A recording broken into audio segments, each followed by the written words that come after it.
Hey everyone, Saintsfan back again with another GTA 5 video. This will be the last one for today. I'll have a ton more out later tomorrow, and I wanted to do a stream today, but I didn't get any sleep last night, so I'm really tired. But the stream will be tomorrow, so don't you guys worry. I'll be doing a lot of streams over the next few days. We'll be doing some car shows, having some fun in free mode, having some fun with these special vehicles, making some freaking money, because apparently this stuff is actually pretty fun, although I don't know how much money you can make. I haven't looked into that as of yet. But in this video, as you can tell from the title, I want to do a speed test as always. When these new DLCs come out, I'll be showing you guys in a free roam environment. I always say this is not for the racer who takes the game, serious. I don't do that stuff. This is for the casual guy who just wants to know how these vehicles compare to some of the other vehicles in the same class. As always, these tests will be on the airport in a straight line. Sometimes we go around the bend just so you can see what the top speed looks like compared to some of the other vehicles. But we'll start with the supercars first. And actually quickly, just so in case you noticed, right there at the beginning, I had the times for the LG Retro against the Masacro, which I believe the Masacro is still the best car, the best sports car. And as you saw, the LG Retro actually is only 0.7 seconds slower, so it's not that big of a deal. And you'll see that in the test here coming up. But we'll start with the supercar first, actually. The two supercars. We have the Ocelot Penetrator, and then we have the Pagasi Tempesta.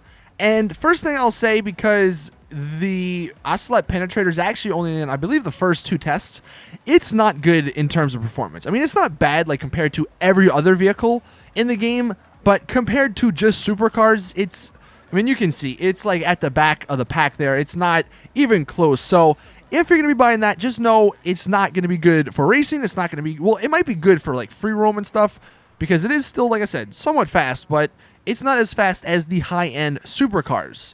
But the good news is that I believe it's only, $600,000 or $800,000, so it's not even $1 million. It's pretty simple. I think it looks amazing. And if you like supercars and you want a different type of supercar, you want an older, more classic style of a supercar, then that's definitely the best car for you to use. Now, as for the Tempesta, this is where it gets interesting. So in a shocking turn of events, at least with this car, maybe the Nero Custom when it comes out will be faster, will be the new fastest supercar, but this Tempesta does not actually beat any of the top supercars. You can see in these tests, the X80 beats it. I believe in one of these tests we have the Pipster 811, and because that thing has so good top speed, it does eventually beat the Tempesta. The one thing I will say, and this actually goes for both the Tempesta and the LG Retro, they are both all-wheel drive vehicles, so you will get a pretty good start. You're not going to spin your tires out at all. And that's going to obviously benefit you in terms of racing, or if you're just doing a drag race or something along those lines where you need to get a quick start. And because this Tempesta has that good acceleration, that's what makes it competitive with the X80, with the T20, with the 811, with even the RE7B. Those still manage to beat it. Like if we do the long around the bend, you'll see here soon that yes, the Tempesta does lose out to those vehicles, but it's not by much. It's not by a crazy amount like the Ocelot Penetrator. And I kind of like that, because I personally like the way this Tempesta looks. And considering it's not horrible, I mean, you might not want to use it in races still. Again, I don't know when it comes to lap times and all that, but at least for free mode, it's a pretty decent car. It's a pretty great car, because it's also got some really good customization. It's probably got some of the most customization when it comes to supercars, apart from the ones coming to Benny's, and the price of it is not that much. I believe it's only like 1.2 million. So yeah, it's more expensive than like the Zentorno and the Adder and the Entity, but it's not as expensive as the T20, as the RE7B, as the 811. It's not as expensive as the X80. It's not as expensive as some of those super high-end vehicles. And I think this actually fits perfectly with the price range. And for once, Rockstar made a pretty good car that is not the greatest, but it's not the worst. And because of that, I think this is a really great option, for a free mode if you're going to use this vehicle, or if you want a new supercar. But again, the Nero is going to be coming out soon, so you might want to hold your money until that one comes out.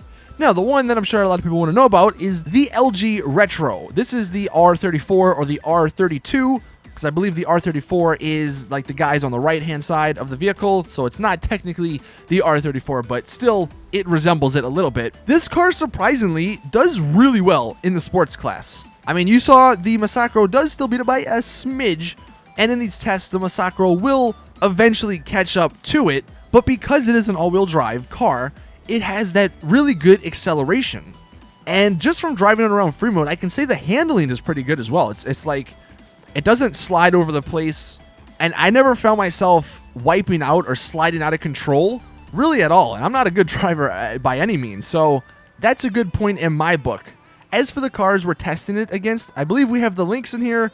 We have the regular Banshee. We have the Massacro. I believe at one point we get the Jester in here, and then we have the regular LG.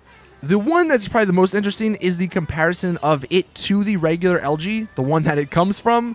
So depending on the driver of the LG, of the regular LG, I think the regular LG will win. If you have good drivers in each of them, I believe the regular LG is still superior to this retro version. It just has a better top speed, and overall it will catch it in the end. But because this one has the better acceleration, you will get the further head start, which if you're in a race, if you're in free mode and you're going around tight corners, that will probably help you more than the top speed that the LG does have. I think all in all, so far, like, these vehicles have been pretty awesome. I wasn't expecting the Ocelot Penetrator to be, you know, anything crazy, and it wasn't. And for its price, I think that's perfectly reasonable. The Tempesta looks amazing. It's got some really good customization, and it still holds its own against some of the top supercars.